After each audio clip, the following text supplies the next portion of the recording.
Hey everybody, this is Gloria and we are live on the heart of the city, San Diego, and I am now here with the Nelly Johnson. Oh, thank you. Thank you for having me. Hi guys. Hi everyone. So Nelly, if you want to just kind of share a little bit about yourself, I'm gonna do some sharing on here as we're live. I want to get this shared out to my page. My page has a lot of people on it. So. Okay. Well, thank you, Gloria, first of all, for having me here. I truly feel honored that you would have me because I also snooped on hers podcast, and I know the quality of people you've had here before. So just thank you. I'm Nelly Johnson, and I'm a licensed marriage and family therapist. I am currently working in California. Yes. And aside from working at a juvenile detention facility, I also have, like you said, you wanted me to mention this. I have this book coming out, and it's called 8. So wait for that, and that will be in December. That's one of the projects. But I really kind of wanted to talk about is I have a free, it's a free online course, and that's the 5 stages of divorce. Yes. Awesome. And so that's what I've been focusing and really pouring into lately.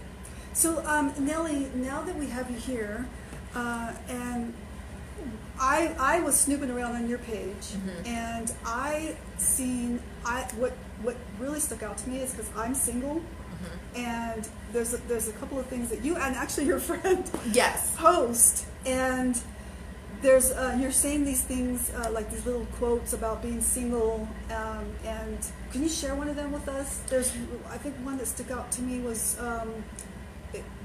if he's got a 1-year-old or something, and he's still involved with the mom, he's not single. Yeah, he's not single. And basically we have talked a lot, Carrie and I have talked a lot about just what dating is in 2018. What does that look like now? Yeah. And just to be honest with you, because I'm going to be myself, is a Christian woman. You know, in 2018, what does that look like? What does a date even look like? Yeah. And what are some of the boundaries that you have to know for yourself of what you're not going to allow or you will allow? Where's your threshold?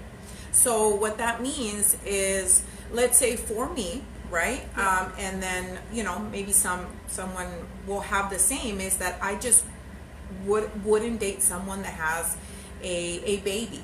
A 3-month-old. Oh yeah, that's young. That is young, but let's say that someone, what that does is that tells you that perhaps, right, that there was a relationship there. Obviously, there's a relationship there, and that the relationship might not be fully terminated. Right. It might not be complete. Yeah. And I can see that. Can you deal? Are you the type of woman that you can deal with the baby's mom calling it all? I mean, if the baby has to go to the ER, yeah, the that's baby still has to go a real needy area in life right there, right? Right. So can you deal with that? The other one is, and we say this, a man, and Carrie and I have done a show about this, just a man living with a woman. Yeah. So they're not together. Oh gosh. You know, yeah. but that's his ex-girlfriend, but they're not together. Yeah. And that was the situation, and this is the situation that happened to me, was that I'm at the gym, and he lives in this home with his son's mother, and he's still living there, but they're broken up. So we have to set some standards and some boundaries of what we're going to allow in a relationship and what we're not going to allow in a relationship. Yeah, your non-negotiables. What are they for you, Gloria? And for and you know, we always talk about being taken out. And I did a seminar a while back with one of the local pastors, and it was the 12 rules of dating. And one of the rules is, on the first date, you meet at a public place.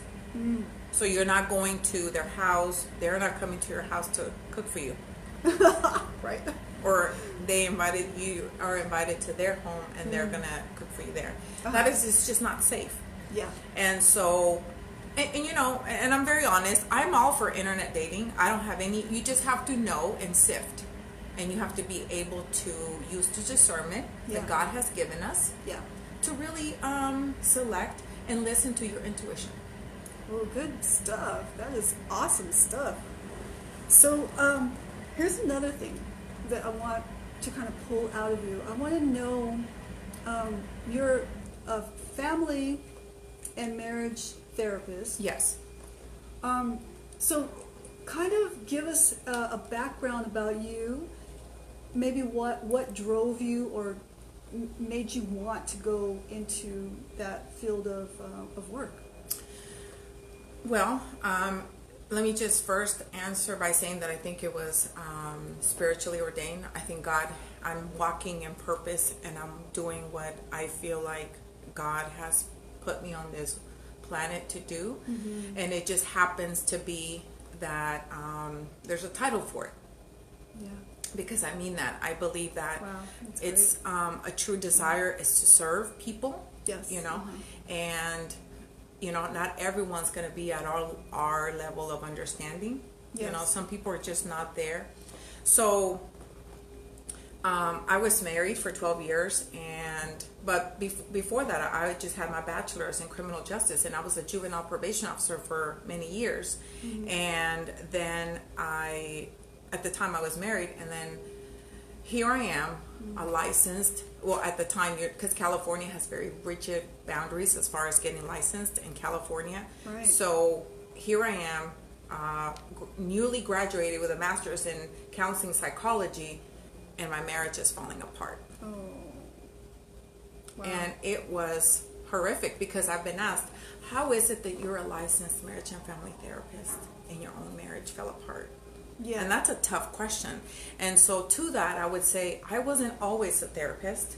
We were married very young and we neglected the marriage. I'm very passionate because I feel like, you know, I am always talking about vicarious learning. Learn through my mistakes. I'll tell you what I did wrong. Every single one mistake. Don't do it. You know? Yeah. And what that would look like. And I get a lot of messages, you know, questions on Instagram, just like, hey, this is what's going on. And I'll tell you what I've learned so you don't do the same mistakes. That's what we're here for, is for the human experience of learning from each other. So that's really one of my passions. And that's kind of what led me into this field, because I knew that my marriage was falling apart. And if you have never experienced divorce, you know that divorce happens here, but it really began. An emotional divorce has happened a while back, 5 years. Yeah. And we had been emotionally disconnected for 3 to 5 years before we actually did the paperwork. And that's sad, but true. You know, one of the things that in snooping around your page, yeah, snoop away. One of the things that I really, really admired about you and your friend that's here with us, you guys, I want Carrie Campbell. She's Campbell. going to go next. I know, right? We'll drive. I mean, she's got her own, but you know. You guys are so real, the both of you, and you know, I was watching a lot of the stuff that you were saying, and you know, you're just putting yourself out there, letting people know how real you are.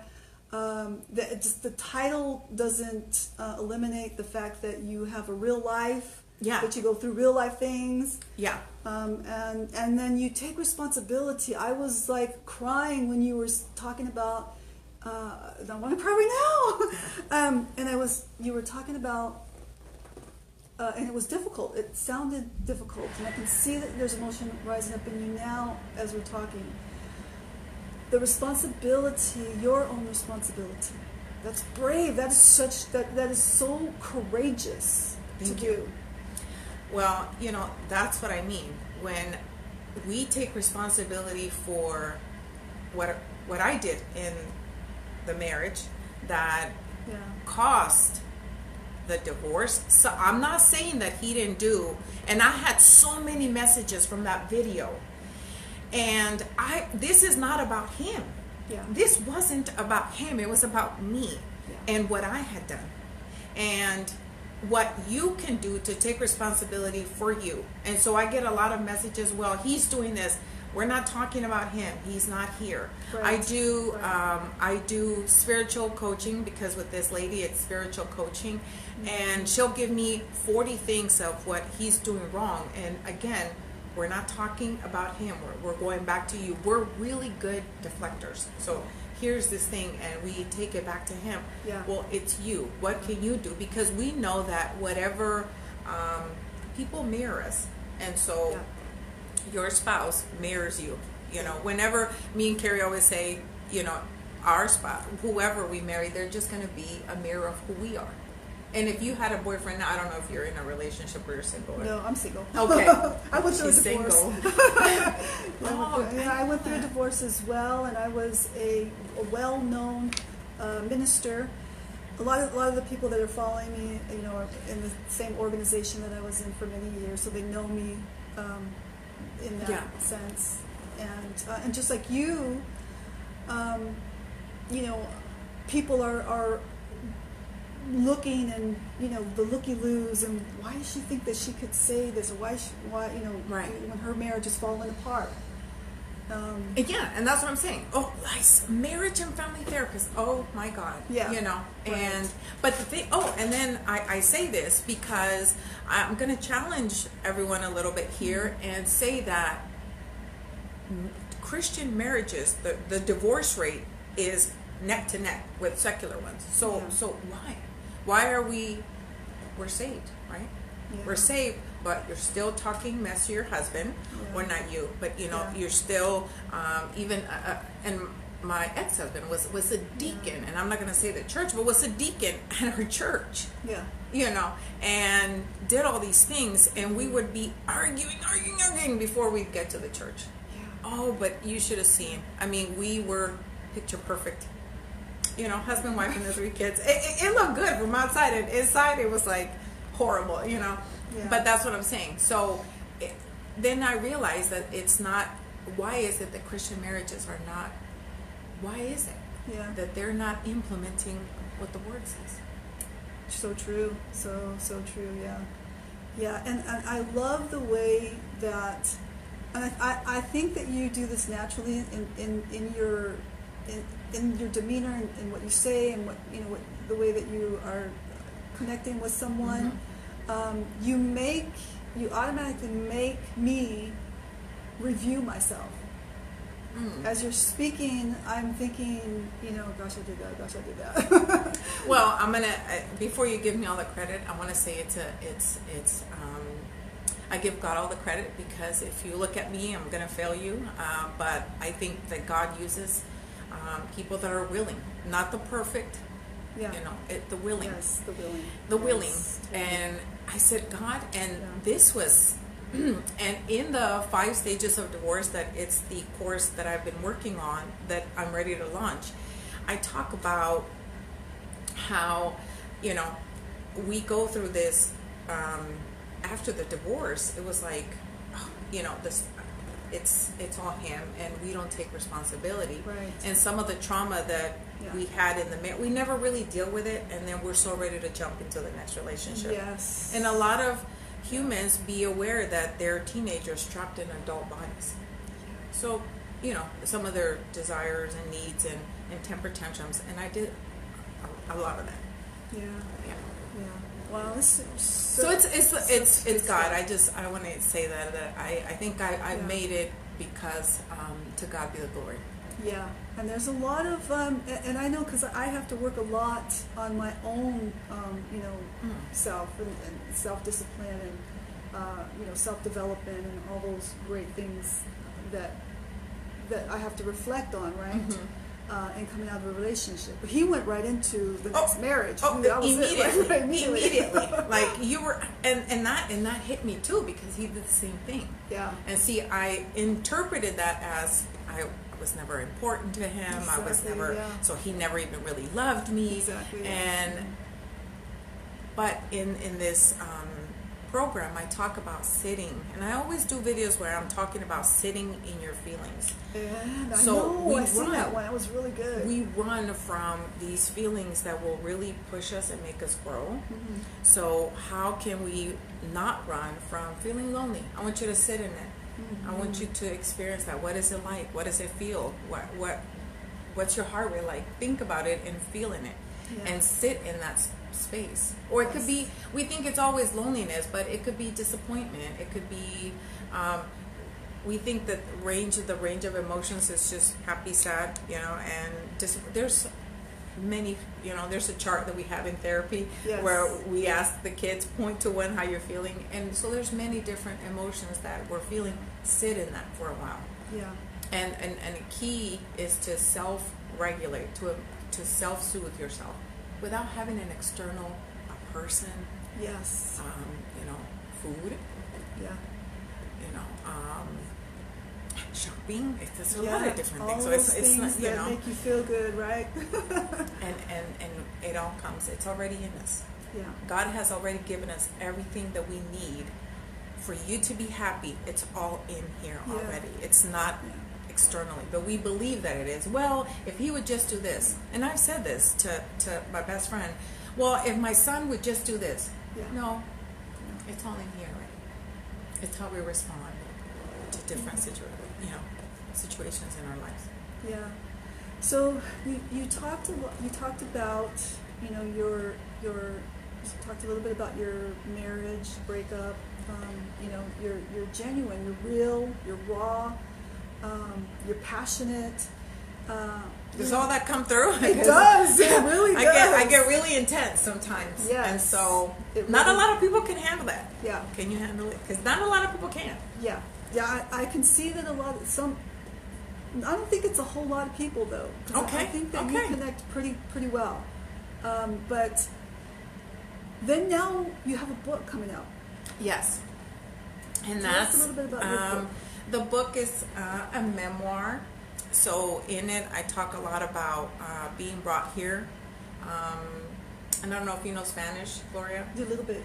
Okay, so el coyote is the person that brings you, that your mom or whoever brings you to come to the States illegally. Uh-huh. And so my mom did that. So me and my sister, that's how we got here, through via a coyote. And so what happened with all that is that, it went into a series of horrible things that I had to overcome. And without getting too deep into that, because then I'll really get emotional. Mm-hmm. There was a lot of childhood trauma. Mm. And so, I went through a period where I was just really angry at God, because I thought, why would you let me go through all that? Like, why would you? But all that has shaped me to be the person that I am today. Mm-hmm. So it really, for me, it helps me understand people, that a lot of our negative thinking, so the way we talk to our children becomes their inner dialogue as adults. Yeah. So and just for the record, me and my mother have an amazing relationship now. Yeah. That's great. However, she, I'm from El Salvador, and in countries like that, sometimes we don't understand that parenting is more than just physical. Like you did something wrong and then just hit you. Yeah. And to even say that spanking and all that can deposit aggression in children. Mm-hmm. And feelings of unworthiness, and because you have to talk to our children. We have to talk to them. Yes. And so she did a lot of verbal abuse and just emotional abuse, because she didn't know any better. She recycled the words that she was taught. And that was really how I was able to understand, and once I understood that, I was able to truly forgive her. That's wonderful. That's really good. So me and her, she's one of the reasons I'm going to buy her a home next year. That's my goal. I'm going to buy her a house. But, and I have a friend, and she and I have similar childhoods, and she's unable to forgive her mom. But I tell her that unforgiveness traps us, not them. You know? Yeah. Totally. So that kind of, and so to make a long story short, Gloria, I ended up in foster care. Yeah. And, you know, I never returned back to my mom because I knew that it wasn't my plan or my journey, or I just didn't, I don't know, but I just never returned back to her. And so, you know, I just got, I had 2 sets of foster parents, and I keep in touch with both of them. That's wonderful. Mm-hmm. I had great foster parents. Amazing. Yeah. So. Yeah, that's wonderful. I had foster parents too for a very, very short time. Really? Yeah, I had to go into foster care for 1 year, until I turned 18. Then I was kind of on my own after that. Yeah, but see, foster care has changed. Has it? Mm-hmm. Okay. Because now you can get services and resources till the age of 24. Oh, wow. Back then, it was like, you're cut off after. Yeah, and I did the, Los Angeles County has, like a program called Independent Living Program. Oh. And I did that for about 6 months, but then I got pregnant. So then they kicked me out. Oh, wow. Mm-hmm. Gosh. This is incredible. Hi, Dave. I can see you on there. Thanks Hi, Dave. Watching. Dave Daly. He's the Monster Motivator. He has his own show as well. And he's an amazing guy, Dave. Dave is awesome. You're amazing. I don't even know you. He's the buff guy. He's the handsome buff guy that's out there. What? Handsome? I know, right? No, he's really cool. Dave had me on his show as a co-host as well. But he's really good with. He wrote a book about conquering your fears. You know, and he's got the famous monster roar rah, at the end, and he's just really, you know, he had all the people that's been on the show just talk so positive about him, and you know, we've since being on the show and things like that, some of us have ventured on to, you know, other positive entrepreneurial things. And Dave is just an encourager, just really awesome. And that's why I made my own, I made another Facebook page, and so ask Nelly Johnson, and I'm going to be doing weekly videos in that about just different topics, because it's not just marriage, it could be conflict with a coworker. How would you handle that? My goal would be to build a community where you can get some feedback from other people. We need other people. You know, sometimes I think that we're the only ones that we're going through a problem, and we think we're the only ones in the planet, and that's not true. Yeah. I'm learning that slowly. I'm learning that. Yeah. The more that I talk, the more that I you know, inch my way out there to be more vulnerable.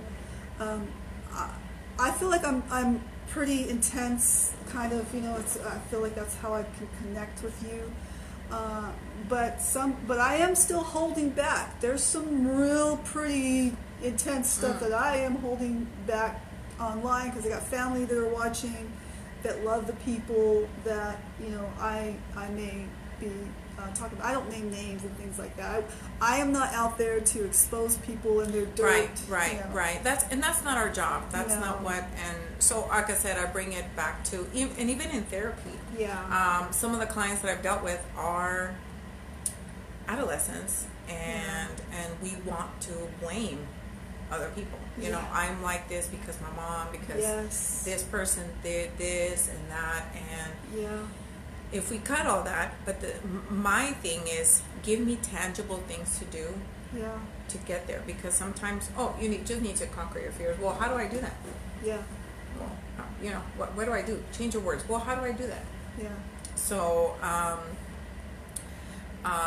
one of the things is replacing them. So I'm going to take these words, I can't, and I'm going to give you, I can do all things through Christ that strengthens me. Yes. You know, so we have to change your words. Replacing, awesome.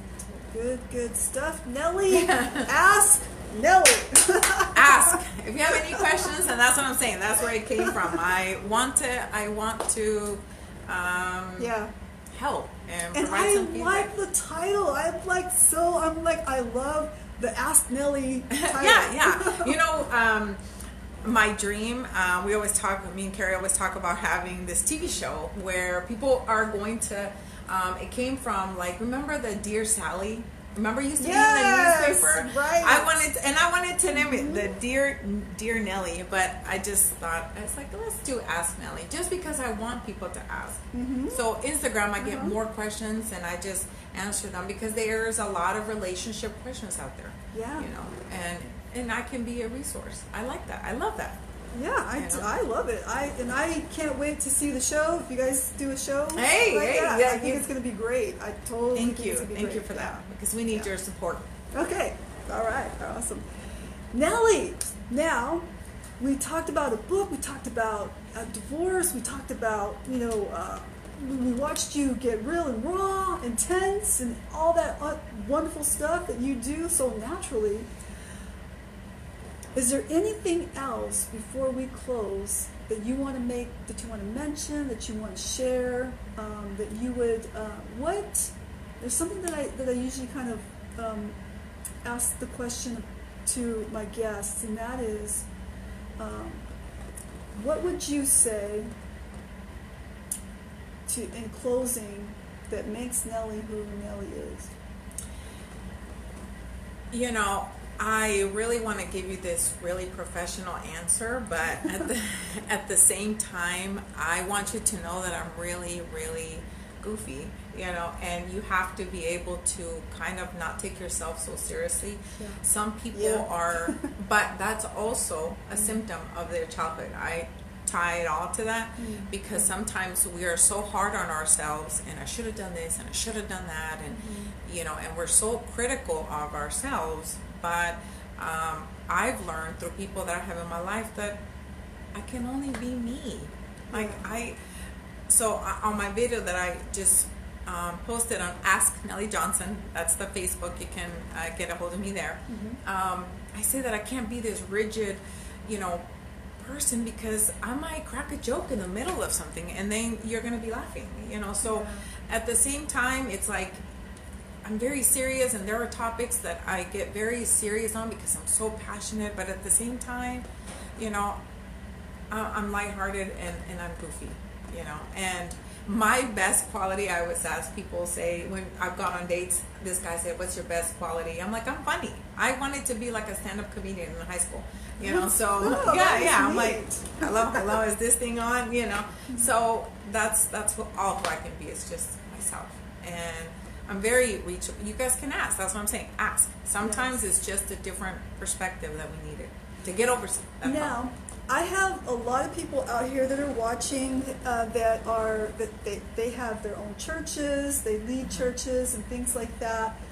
You are a full-fledged therapist, and I sense that you're also a speaker, that you go on, that you minister the word and things. If someone asked you to come, would you do that? Would you speak? Oh, absolutely. I want you to know that I am not this expert in public speaking, because I'm not. That would be untrue. But what I do offer is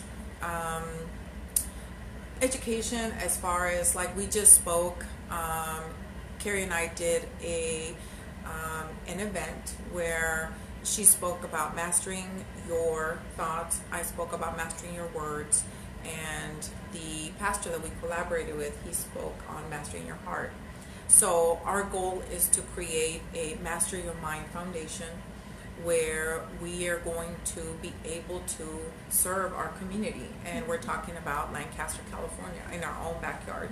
Awesome. So yes, I would be, and I can talk about just, every personal development, because it's an array of topics that we can cover. Because of not just my education, but my personal experience, I think, is what I bring.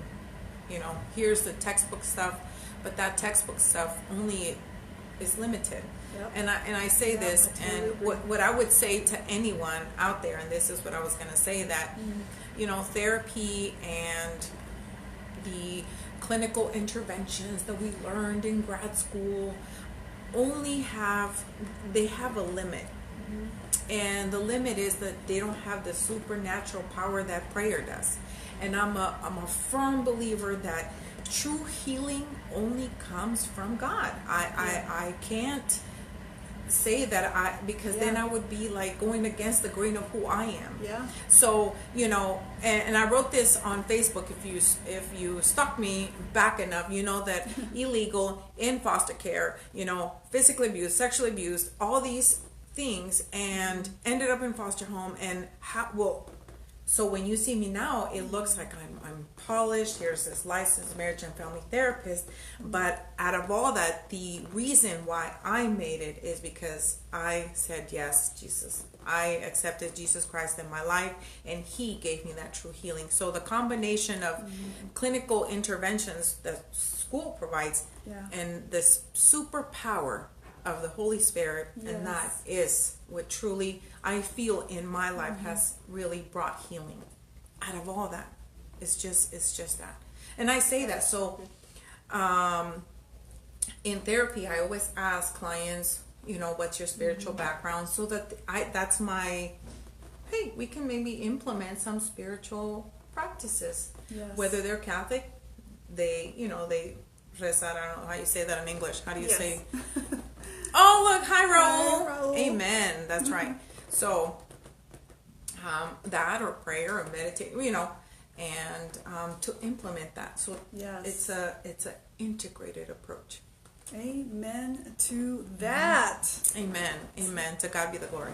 With that said, we are going to end. Anything else you want to add to that? Just, you guys can follow me. Like I said, Ask Nelly Johnson.